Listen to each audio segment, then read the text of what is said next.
the whole idea of smart brevity is that people have less time to consume really important information. So we try to hire people who have real expertise, whether it's on the Middle East or whether it's on President Trump, and try to deliver it as efficiently as possible. And we think that that sits above and beyond AI, especially for busy governmental leaders, media leaders, technology and business leaders. But if you think about business or politics, it's news that everyone else doesn't have that has value. And that's what we really focus on. And I think a journalist, unlike a machine, can get you to tell me something you don't want to tell me. Yeah. I can maybe read something into your facial expression that captures a nuance that a machine can't catch.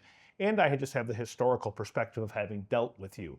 I think that type of information in an AI world has exponentially more value, not less value. You're always going to have critics, but I think you do it by hiring people who have true expertise. So if somebody's covering artificial intelligence or covering the Middle East or covering business, if they have credibility with the most important people in that space, other people tend to trust them. And we don't have an opinion page, and so we don't take a stand on topics. I think that also helps give it a little bit more credibility. But you're right, the most important thing for any news media company is developing that sense of trust. Like, oh, I can believe what they're saying, and then I could take action on it, whether it's in government or business. I'm still very much a newsman.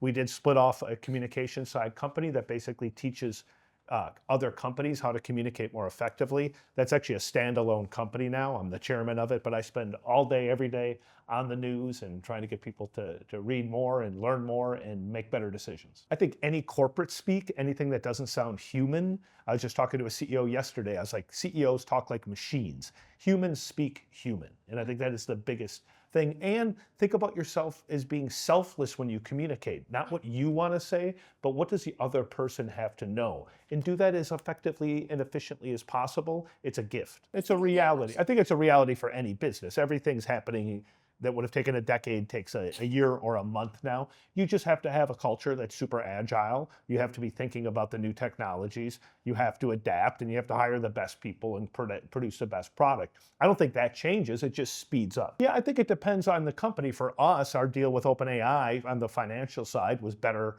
than us suing them or suing other LLMs. The truth is, we're a relatively new company, so we don't have as much information out there that the LLMs would have used over 100 years to program. So I don't know that we would have won a big verdict even if we went to court.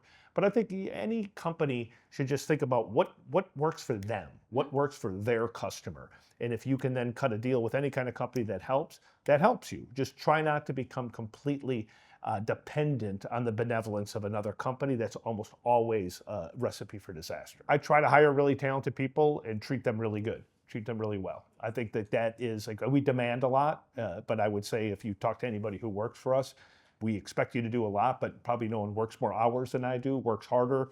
We don't raise our voices. We treat people well, and we have high expectations, but we reward them well. And I think that will hold true forever. If you hire good people, you treat them well, give them the freedom to do their best work, you're going to have a good company.